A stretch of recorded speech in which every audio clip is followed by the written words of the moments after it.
So let's see what happens on that front. But the Liberal candidate, lasted 24 hours. He's been speaking to the media in Malua Bay. Andrew Constance, let's have a listen in. Heard in the last couple of weeks is when Gladys appointed Shane Fitzsimmons as the Resilience Commissioner. I think that's possibly the best news that, we could see in New South Wales. Can I, say also, just in relation to all of this issue, I want to apologise for the confusion and anyone who's been upset in the last 24 hours about this. I think that's really important. I do want to apologise for anyone who's been upset, confused by what's happened. But, importantly, Glad wants to get on with the job. We've got such important work to do around fire recovery, particularly with Shane Fitzsimmons now coming into the resilience role. We've got good things happening. To hear Labor's candidate say, everyone's been forgotten. Take a drive. Come to Malua Bay and see what's been cleaned up. See the pods being delivered, which is a partnership between the state and Minderoo. Don't put it down because we've got to motivate people up. And don't use it for your cheap political purposes, because I'll call it out. You mentioned it was a confusing thing. 24 hours, yeah. Yeah, confusing 24 hours. What do you have to say to people who sort of like, is he okay? I want to thank everyone who's messaged me this morning. But when I said politics is stuffed in this country, and some of the people in it need to have a long, hard look, I meant it. And we've now seen that in such a great way on the front page of the Telegraph. Stuff that. Seriously. I hadn't signed up to, contest federally to be called that type of smear. And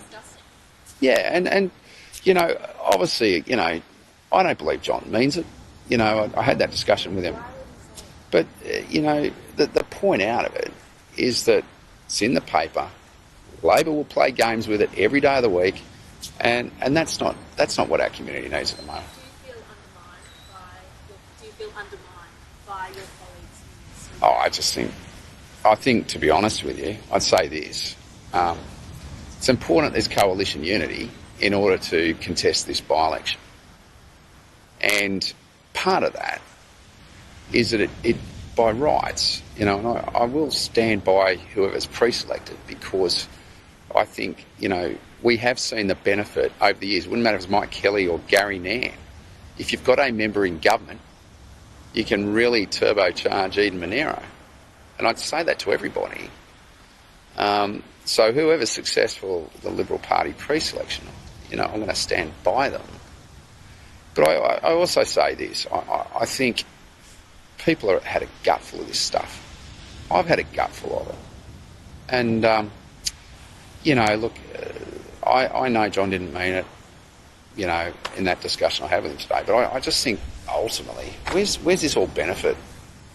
And, look, I just apologies to anyone who I've upset or confused in the last 24 hours. You've been pretty open about the toll that the bushfires has taken on your mental health. Yeah. Your behaviour over the past 24 hours. Are you okay? Yeah, I've been open and honest about that. And, the thing about it is that, by being open and honest about it, I actually think there's things that need to happen. And as I said yesterday, I think this is really very important. One, we can't have thousands of traumatised Australians without a national approach around how we get through a bushfire disaster like this. And I think when we start to see the restrictions lifted and we start to see the services at a grassroots level being able to have that face-to-face contact, I'm very worried about what we're going to wake up to. It's going to be very sobering. It's going to take a long time. So, I think that's really important. I was concerned during the fires, based on personal experience and seeing, and hearing what I am now. I heard a story the other day of someone who can't stand the burn piles that are going on people's blocks at the moment. I know people who can't walk into homes with fireplaces and seeing, fires in fireplaces. All these triggers. So, I've been honest about that. But do I think this is having any effect on my ability to do my job? I'll just say this. anyone who wants to criticise me for being emotionally fragile and upset and traumatised after New Year's Eve, they're a disgrace.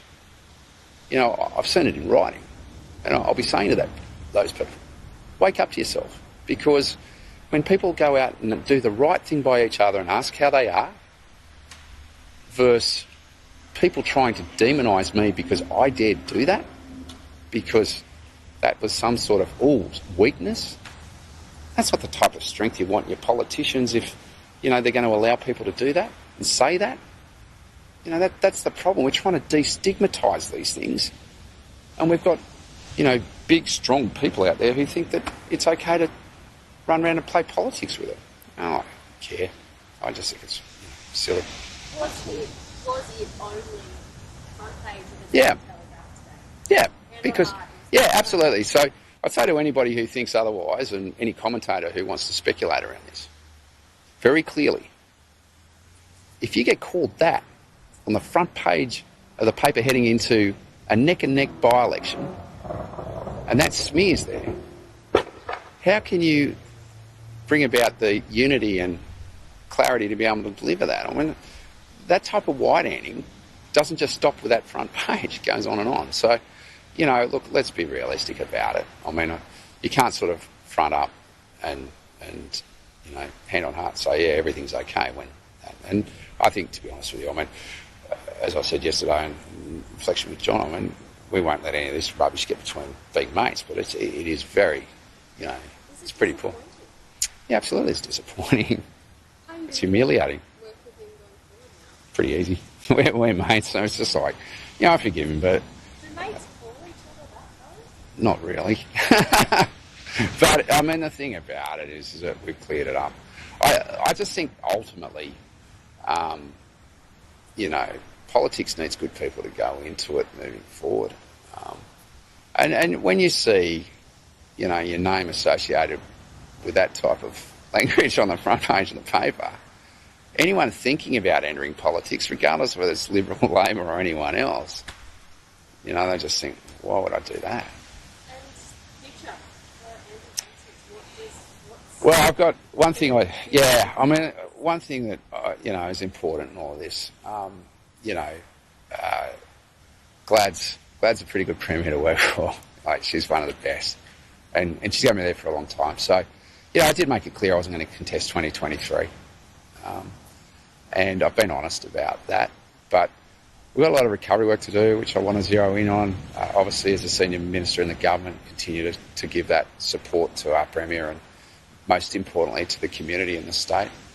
I think around here, certainly locally, being able to use that role to be able to really strong arm some good results. I mean, we've got hundreds of millions of dollars being spent. And, you know, ultimately I want to continue to see that flow. We've got a Southeast Regional Hospital that has to get built. We've earmarked a site now. And also as part of that, the clinical service planning around that facility will be at level 4 capacity, which is important news. I do want to acknowledge Dr. Holland, who was involved in that clinical service planning as well. And, you know, I do take great joy out of reading his Facebook posts, but, you know, it's coming. You know, it is coming. And, you know, we've got a bit to say about that. I also note that another particular radio station sort of run this campaign with someone saying, oh, we should be building the hospital, not the bypass at Maria. You need the bypass to unclog the logjam in Maria in order to facilitate great access to the community with the hospital. So you've got to build both. They're both funded, so let's just get on and push that. Certainly always been very close with Gladys and constantly been her champion. What was her reaction? You know, this is a good thing about Glad. She embraces and she encourages, and she says, make sure that this is right within your stomach and your guts. And, you know, I mean, look, she's great. Like, she's not someone who's fazed by political machinations. One thing I do think she would expect of John and I is to sort this out and get on with it. Sorry? Yeah. I think the conversation's one is truthful. But, you know, with Glad, she really just, you know, she's a remarkable leader by bringing people together and getting results. And I think if you look at COVID and the way she steered this state, the communities, she's got one of the lowest rates of infection in the world in this jurisdiction, and that hasn't happened by accident. What do you think in your behaviour, I guess, and decisions over the last 24 hours has done to Google Sun's chance of winning? Well, I mean, again, they've still got the opportunity to pre-select a candidate and endorse a candidate. So what, in the space of 24 hours, I indicated I was, and then you read the paper like I did this morning, you go, nah, stuff that. I think in terms of it, I'm sure, Labor will be rubbing their little hands together. But, they forget, they forget this is all about the community. And the challenge for the pre-selectors is to select the candidate who is going to, in many ways, be indicative of community values and where the community's at. When there's a whole raft of issues which are very important to this community throughout the region. It wouldn't matter if it's issues to do with climate change or the economy or jobs or how young people are, responding to the COVID and fire recovery. But can the Liberal Party win the seat now? Look, absolutely. I think the thing about that is that, I think people are responding to where the Prime Minister's been at with the COVID crisis. And I think that whoever that person is, I will assure them that I will strongly get in and embrace the campaign and the, support their efforts.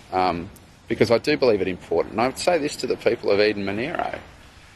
If you look at the great members that we've had over the years, from Mike Kelly, Gary Nann, Jim Snow, the most powerful times that they've had is when they're in government. They're actually part of the government benches because the access is different. That's just the reality. Your ability to advocate directly is stronger, and certainly in terms of getting results, that's very important too. And Andrew, Constance there at Malua Bay this afternoon, and referenced white anting from colleagues and the front page of the Daily Telegraph, which